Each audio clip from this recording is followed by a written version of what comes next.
तो coming back to the icon player, Sourav Ganguly को वहां पे साइन किया जाता है 4.37 करोड़ के लिए। या अब 4.37 करोड़ सुन के आज के बच्चे कहेंगे यार ये क्या है, ये मतलब इससे महंगे तो पवन नेगी जा चुके हैं। 4 करोड़ में तो धोनी को एज एन अनकैप्ड प्लेयर रखा गया है। एग्जैक्टली तो अब ये देखिए यहाँ पे आप आईपीएल का सक्सेस और प्रोग्रेस देखिए, क्योंकि आज के टाइम पे 110-120 करोड़ की कैप होती है, कैप लिमिट है पर्स की, वो 110-120 करोड़ की होती है।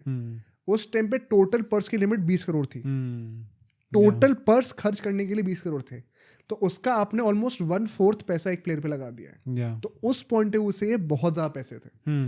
गांगुली को इतनी महंगी प्राइस पे साइन किया जाता है, एंड नेचुरली क्योंकि उस टाइम पे देखिए ये बात है 2008 की, उस टाइम पे गांगुली जो थे वो मतलब वो ग्रेग चैपल वाला एरा जो था वो खत्म हो चुका था, एंड गांगुली अपना लास्ट फाइनल पुश एक देने वाले थे। इनफैक्ट गांगुली के वर्ड्स में ही वो कहते हैं कि मैंने जो आखिरी के 1.5 साल क्रिकेट खेला है वो मुझे लगता है मेरा वन ऑफ द बेस्ट था। क्योंकि वो टेंशन हट गई थी, नथिंग टू लूज स्टेट पे थे। तो उस फ्रेम ऑफ माइंड से गांगुली आ रहे थे, तो उनकी भी वैल्यू काफी थी उस टाइम पे। एंड यार कुछ भी कहो आप, मतलब उस टाइम पर उस जनरेशन के लिए he was the greatest captain. हाँ, प्लस सुन के भी कितना अच्छा लगता है ना कि दो दोस्त जिनको अब इनकी दोस्ती को 5 साल हो चुके हैं, 2003 वर्ल्ड कप से आप सपोर्ट करते आ रहे हो। नेचुरली अगर हम लोग इस पूरी स्टोरी को कॉन्टेक्स्ट में लेके देखेंगे तो हम कहेंगे मैच मेड इन हेवन है भाई। अच्छी बात है, दोस्ती आपस में साथ में आ गए तो सक्सेसफुली होगी फ्रेंचाइज, हो जाती है बिल्कुल। अब इसके साथ साथ क्या होता है, देखो गांगुली साहब तो साइन हो गए, लेकिन जो बाकी टीम थी केकेआर की, मतलब शाहरुख खान को मैंने उस टाइम पे एक इंटरव्यू भी देते हुए सुना था कि मुझे लगता है कि आफ्टर विनिंग 2 IPLs उन्होंने कहा था कि मुझे लगता है 2008 की जो टीम थी ना हमारी, वो तो T20s की बेस्ट एवर टीम थी।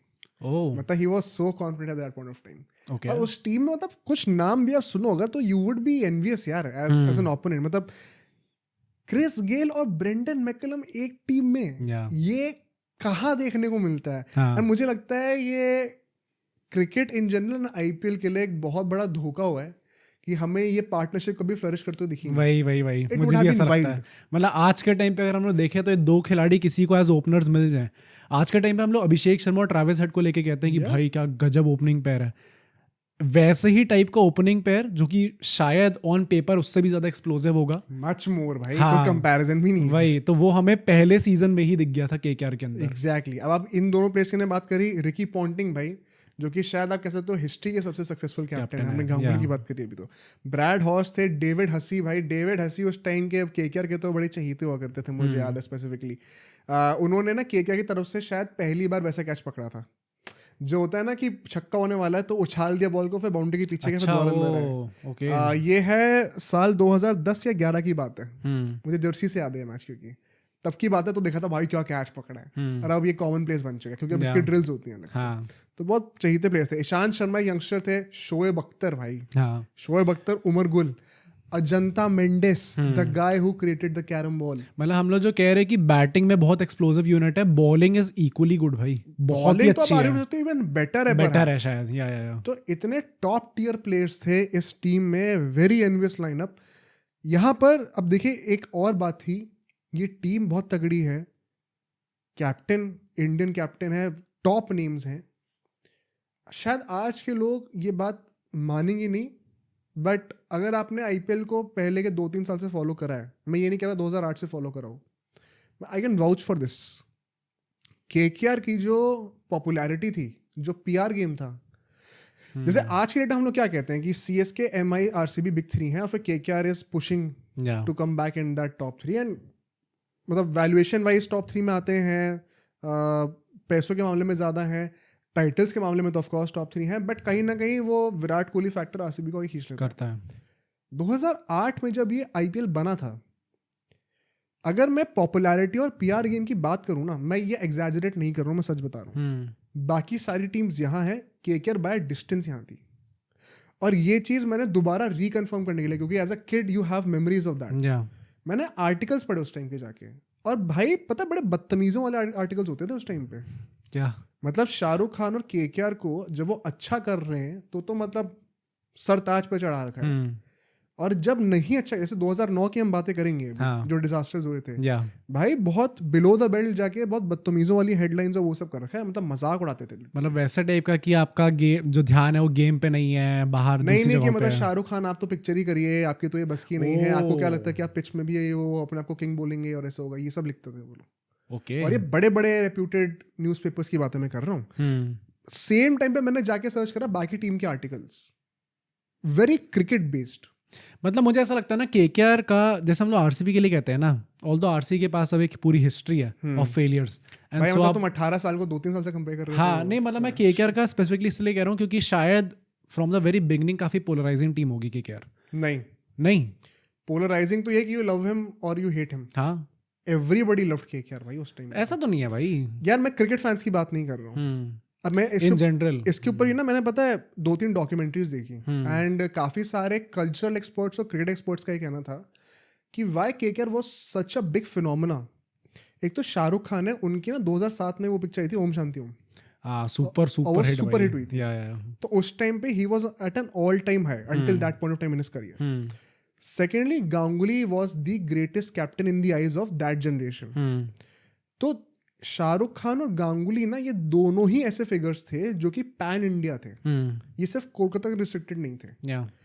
बाकी टीम के जो ओनर्स हैं वो मोर और लेस अपने आप रीजन में जानूंगा या तो कोई नहीं जानता होगा because there a business conglomerate.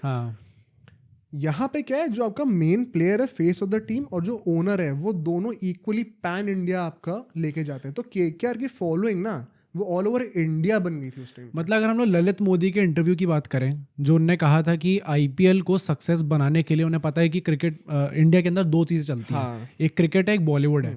I think the best culmination जो हुआ था इस चीज का वो केकेआर था एक्चुअली में।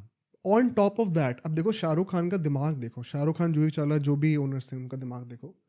इन्होंने ये भी मैंने रिसर्च करी, देखो वो जर्सी है इस साल दोबारा रेट्रो जर्सी ने बनाई है, वो खेली नहीं रहेगी ऑल्दो। आई थिंक सब अग्री करते हैं greatest jerseys of all time 2008-2009 का जो टेम्पलेट था वो बनाया किसने?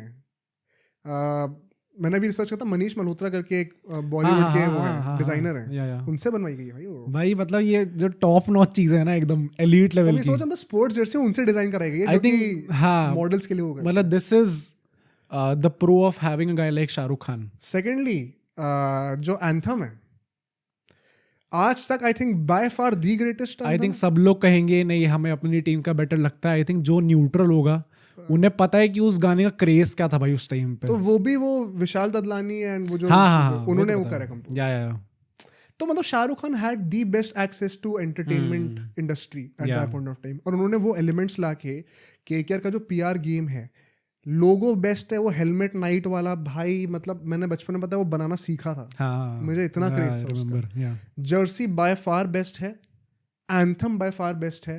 जो केकेआर के दो फेस हैं वो दोनों पैन इंडिया फिगर्स है। इनफैक्ट यू कुड आर्ग्यू दोनों ही ग्लोबल फिगर्स भी थे। Like Ganguly being a cricketer सारे क्रिकेटिंग नेशंस जानते थे, and Shahrukh Khan is one of the few global stars to come out of Bollywood.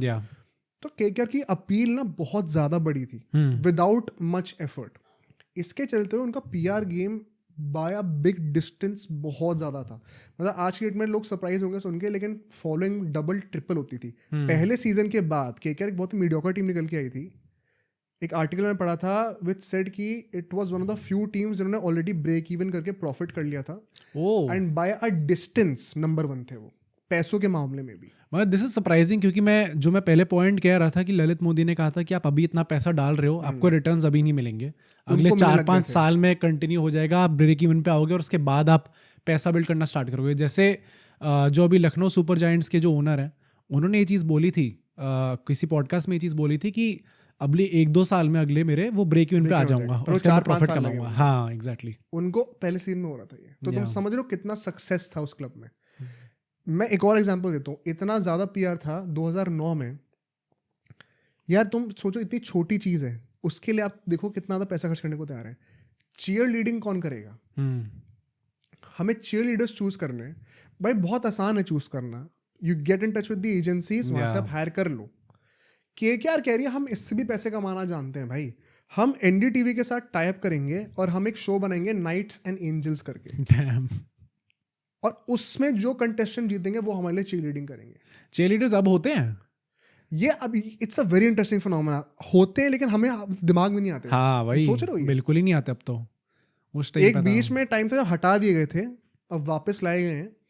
अब इस साल जब तक ये पॉडकास्ट रिलीज होगा तब तक आईपीएल शुरू हो चुका होगा, तो देखते हैं क्या होता है। आई थिंक अब वो नॉर्म भी बन गया ना, शायद लोगों का ध्यान जाता ही नहीं है। एग्जैक्टली स्टार्टिंग में एक क्रिकेट जैसे स्पोर्ट में चीयर लीडर्स को लाना, I think that was a big thing. नहीं तो it's a conscious effort also. अब ज़्यादा कैमरा ही पैन नहीं होता। हाँ हाँ हाँ, ये मैंने भी नोटिस किया था कि मैं इस टाइम पे याद कर रहा था, रिसर्च करता कि अभी होती कि नहीं होती। फिर मैं सोचा ये दिमाग में मेरा क्वेश्चन आया क्यों, या क्योंकि it's a very conscious effort bye BCCI and cricketing in general. अब अप्रोच बहुत क्रिकेट फोकस होता जा रहा है, which is good in a way also. yeah. But IPL को सक्सेस बनाने के लिए पहले 2-3 साल में जितना मसाला डाल सकते थे आप, उतना डालना जरूरी था। तो केकेआर इन चीजों से ही पैसे कमाती थी। Dam, by far business game, PR game at top. अब सोचो अगर एक क्लिप इतनी बढ़िया थी तो पूरा का पूरा पॉडकास्ट कितना बढ़िया होगा। तो अगर आपको इसी क्लिप का पूरा पॉडकास्ट देखना है तो यहाँ पे क्लिक करिए, और अगर आपको ऐसे ही और क्लिप्स बिंज वॉच करनी है तो यहाँ पे क्लिक करिए।